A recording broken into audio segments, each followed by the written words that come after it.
Welcome back to the Financial Freedom Edge. I want to give you guys the edge so you can achieve your financial freedom. Kind of redundant, but you guys get the picture. Today, I want to do a little bit of motivation for you guys, right?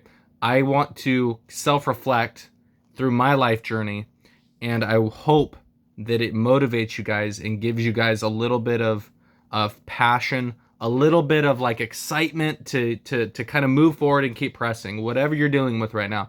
If you're flipping burgers or a server or whatever, you can achieve more than you think, and I will show you. So what was it? I From the very beginning, I think it was 2018 when I decided to finally get serious about my financials, right? Tired of spending money, tired of having no money, living paycheck to paycheck. So I decided I was going to do something different. I started reading self-help books, and one of them was Rich Dad Poor Dad, because I was just interested in getting rich. I wanted money. I was tired of being poor, and I was just like, I'm going to do whatever it takes, right? So I started reading these books and surrounding myself and listening on YouTube and learning from other people and reaching out to people for guidance, trying to figure out, how do I get rich? What's the best way to do it? And everybody has their own story, right? Everybody has gotten successful through everything. There's somebody who makes more money than me or you will ever see by selling toothpaste or toothpicks or toilet paper, right? Those people just make more money than we'll ever make, right? So anything is possible. But here's how I did it, and how here's how I want to motivate you guys, right? From high school all the way till I was like 25, right? So 18 to 25, I did a bunch of dead-end sales jobs because I didn't want to go to college. I didn't know what I wanted to do. I just know I wanted money, and I was willing to talk to people and be yelled at. So I just did. I was at call centers. I did some door knocking. Just anything sales related, anything that wasn't commission only, right? Because I wanted some money. So I found jobs, mostly like inside sales, that gave me some type of like base commission or something like that. And I did pretty well. And if sales isn't your thing, I totally get it. I just didn't have any other skills, right? I'm not an engineer. I have zero creativity. I didn't know what else to do, right? And I was just thinking, okay, well, sales jobs, I pick up the phone, I dial the numbers, I read the script with a little bit of enthusiasm, a little bit of different tonality, and I get somebody to buy the product, right? So, and of course, one of my favorite movies was Wolf of Wall Street. So, so if you haven't seen that, go see it. But yeah, great. Watch it on Netflix or whatever. But here's the deal, you guys. I was doing a bunch of dead-end sales jobs. Absolutely hated it. Hated every minute of it. Because I was working for somebody else. I had to drive to work, clock in, get yelled at. If I didn't make a sale, I was a POS for the day. If I got 10 sales, they would say, great, go get another one, right? Just zero appreciation. And I'm sure there's great sales companies out there. I couldn't find any. Every company I worked for sucked. I hated it. And maybe it's because I don't like working for people. Maybe that's why. But I decided I was going to do something different. I was going to start buying assets. And I decided real estate was the avenue I was going to take. At 25 years old, I bought my first house. I house hacked it. It was a 5-bed, 3-bath house, 3,000 square feet. And I know this is crazy, and I promise you guys, I wish I could bring my lender on. I barely qualified for that. Like, I stretched myself to the absolute maximum. That guy did some tricky stuff with the math, if you know what I mean. And I barely got approved for a $400,000 house in 2019. But I bought the house. The payment was outrageous to me at the time. I think I was bringing home like maybe $5,000 a month, which was all right money for sure. It was, but trust me, I had to work for it. I got commission and all that other stuff. My payment was like $2,750 a month, and then I had to include utilities, right? So I was probably paying at least $3,300 a month just for the house. That didn't include food or anything, right? Not my car payment, anything.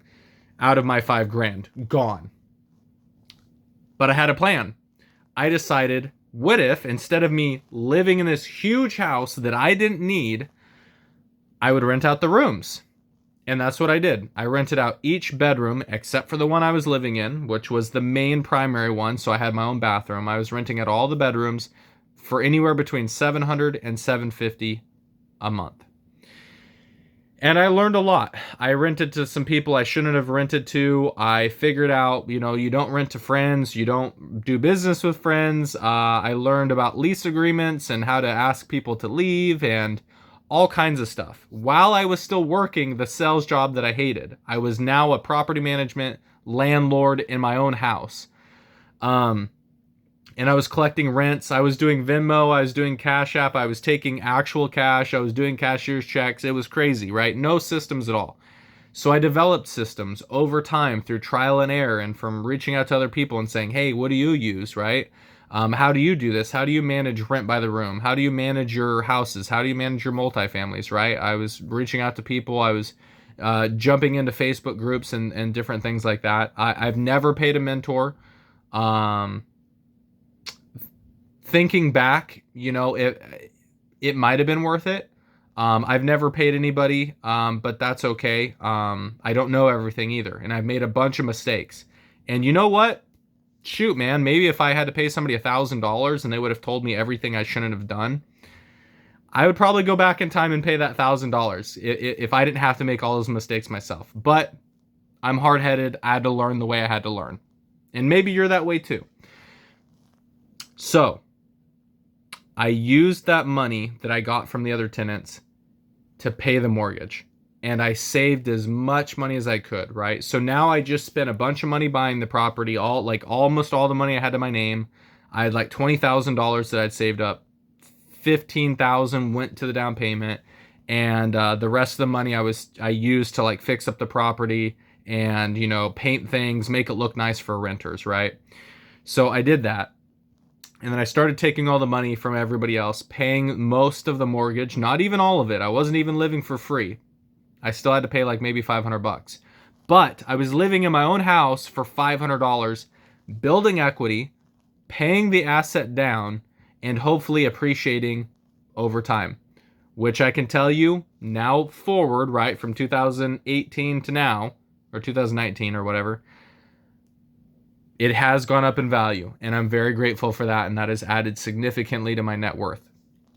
So, key point here is I bought a house with literally almost all of my money, lived with a bunch of strangers, managed that complete cluster while I was working a job I hated. And then I had to come home and manage the renters, right? My roommates, my tenants, and said, hey, can you not leave a spaghetti mess in the sink? Can you clean up after yourself? Can you not leave your shoes in the hallway? Believe it or not, I had to tell a grown man that, like, hey, put your shoes in your room or something. Crazy. So all that to say, I was in a very miserable situation. Absolutely hated my job. Coming home was a job. Living with strangers was weird. But I continued to persevere. And I continued to save up money.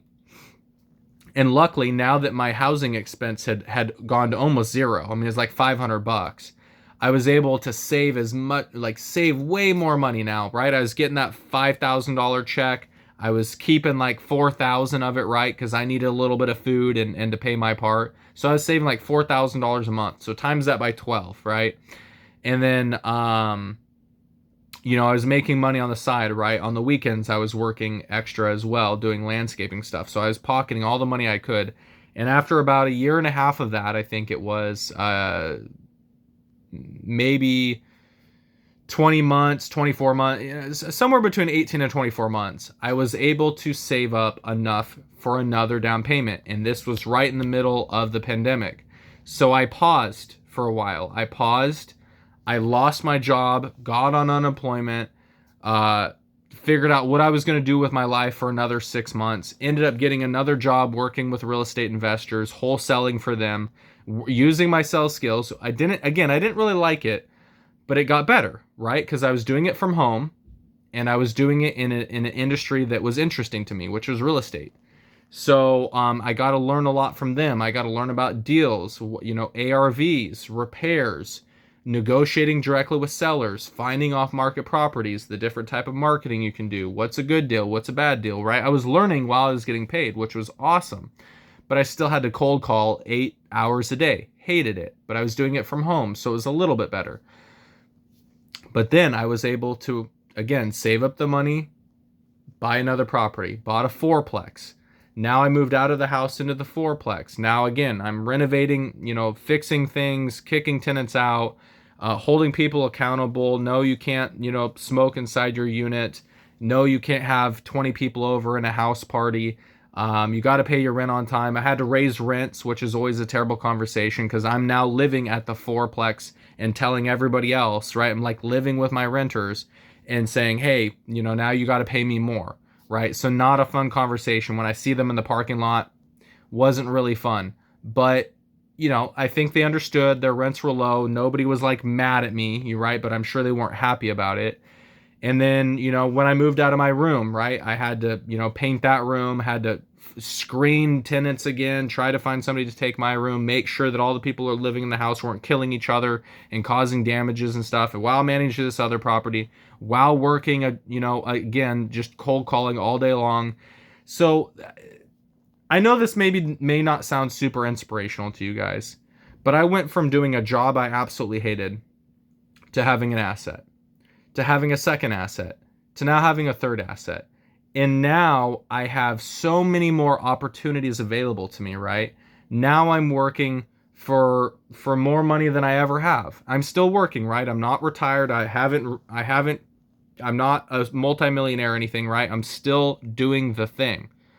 But it's a lot more comfortable, right? I'm able to kind of pick and choose the hours that I work. I'm still cold calling. I'm still working for other people. In fact, I'm working with another guy, helping him manage his Airbnbs. So now I'm kind of like a co-host. I'm helping them figure out pricing, helping them figure out like a great guest experience, responding to their guest, onboarding, the properties, right? So I'm getting to pick and choose. I do real estate for photography as like a side hustle, right? So I have so many different things going on right now, and I'm making more money than I've ever made before. Life's a lot more comfortable. Is it still hard? Am I financially free? Am I my own boss? No. But I'm telling you guys, if you just persevere, if you just do the hard thing, and this has only been 6 years, you guys, and I know that seems like a long time. I was 25, I'm 31. I promise you. Here, let me take off the glasses. I promise you, those 6 years will pass, regardless of what you do. Just do the best thing you guys can do, right? And if you guys are watching these videos, if you're interested in real estate, if you want to get rich, I think the best thing you guys can do is make the hard decision now. Make the sacrifice. Go move back with the family. Go live with random strangers. Save up money. Build your credit. Buy assets. If you guys have any questions about what you should buy, when you should buy, how do I improve my credit? Hey, how do I make more money? Anything you guys want, down in the comments. I'm here to help you guys. That was my experience, right? I have a house, I have 2 fourplexes, and I'm still working. In fact, I'm working more than I've ever worked before, but I'm also earning more than I've ever earned before. And again, the whole point is so I can achieve my financial freedom and do what I want with my time. If that's what you want, can I get a like and a subscribe? Peace.